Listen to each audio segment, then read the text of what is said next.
ఈరోజు పార్లమెంట్ ఎన్నికలు వచ్చినాయి.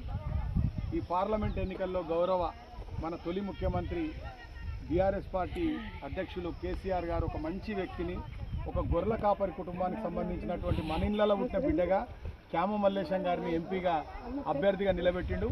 13 తారీఖు నాడు ఎన్నికలు ఉన్నాయి. నిజంగా గిరిజనులు ఎందుకు బీఆర్ఎస్ పార్టీకి ఓటేయాలని మీరు ఒకసారి ప్రశ్నించుకోవాలి. గిరిజనులు మనమే ఎందుకు వేయాలి ఓట్లు?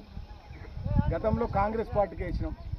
కాంగ్రెస్ పార్టీకి వేసి చిన్న పొరపాటు చేసుకున్నాం. ఈ చెరువు దువ్వినోడు కాదు కాంగ్రెస్ పార్టీ వాడు, ఈ కాలువ తీసినోడు కాంగ్రెస్ పార్టీ వాడు కాదు, మన ఇంటింటికి నీళ్ళు ఇచ్చినోడు కాంగ్రెస్ పార్టీ వాడు కాదు. ఇవన్నీ చేసింది కేసీఆర్, బీఆర్ఎస్ ప్రభుత్వం. అయినా అప్పటి ఆశ పడితే ఎవరైనా మీకు కళ్యాణ లక్ష్మి అనేది మన గిరిజన బిడ్డలను అమ్ముకుంటుంటే, తర్వాత ఆడపిల్లలను అమ్ముకుంటుంటే, ఆడపిల్లలు పుడితే అరిష్టం అంటే సమాజంలో ఉంటే మనం అమ్ముకోవద్దని ₹1,00,000 కళ్యాణ లక్ష్మి ఇచ్చిండు.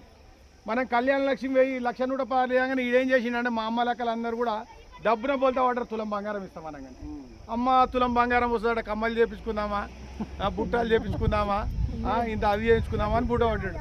ఆడు తులం లేదు, మాసం లేదు, గుర్జెత్తి లేదు. అని వాడు దొంగ మాటలు చెప్పినటువంటి కాంగ్రెస్ పార్టీని మీరు నమ్మొద్దు.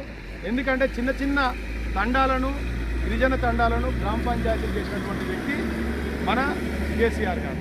అదేవిధంగా గురుకులాలు ఏర్పాటు చేసినటువంటి వ్యక్తి మన కేసీఆర్ గారు. అదేవిధంగా ఈ గ్రామాలలో చిన్న తండాలకు కూడా ఇంత దూరం మనకు 600-700 కిలోమీటర్ల దూరం ఉన్నటువంటి గోదావరి నీళ్ళని మన ఇంటికాడికి, మన కాళ్ళ కాడికి తెచ్చినటువంటి వ్యక్తి మన కేసీఆర్. గతంలో నల్లకాడ కొట్లాడుకుంటుండే, ఒక నల్లు ఉంటుండే, ఆ బోరింగ్ కాడనే కొట్లాడుకుంటుండే మనం. అట్లాంటి నీళ్లు తాపించినటువంటి వ్యక్తి మన కేసీఆర్ గారు. సరే, కొంతమందికి మీకు ఇంకో విషయం తెలియకుండా వచ్చి, ఇప్పుడు కాంగ్రెస్ పార్టీ ఏర్పడ్డది 5 నెలలు అవుతుంది.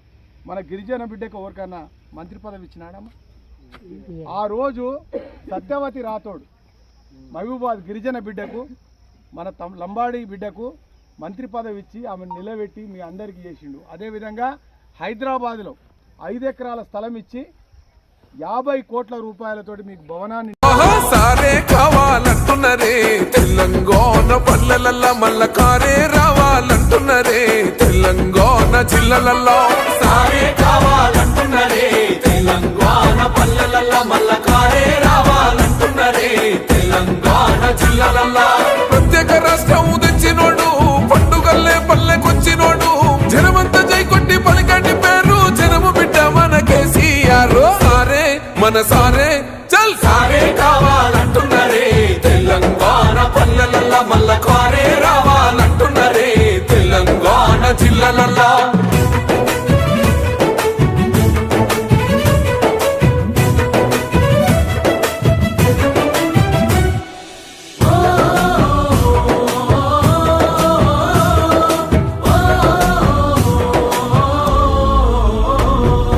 ఏండ్ల నుండి వెనుకబాటు చూసిండు, ఎత్తుకున్నాడమ్మ గులాబీ జెండా, సాగు నోటిలోన తలపెట్టినాడు, స్వరాష్ట్ర పొద్దై వదిలినాడు, పథకాలు ఎన్నో పంచినాడమ్మ, ప్రజల గుండెల్లోన నిలిచినాడమ్మ, 2000 ఇచ్చ పిచ్చను నేడు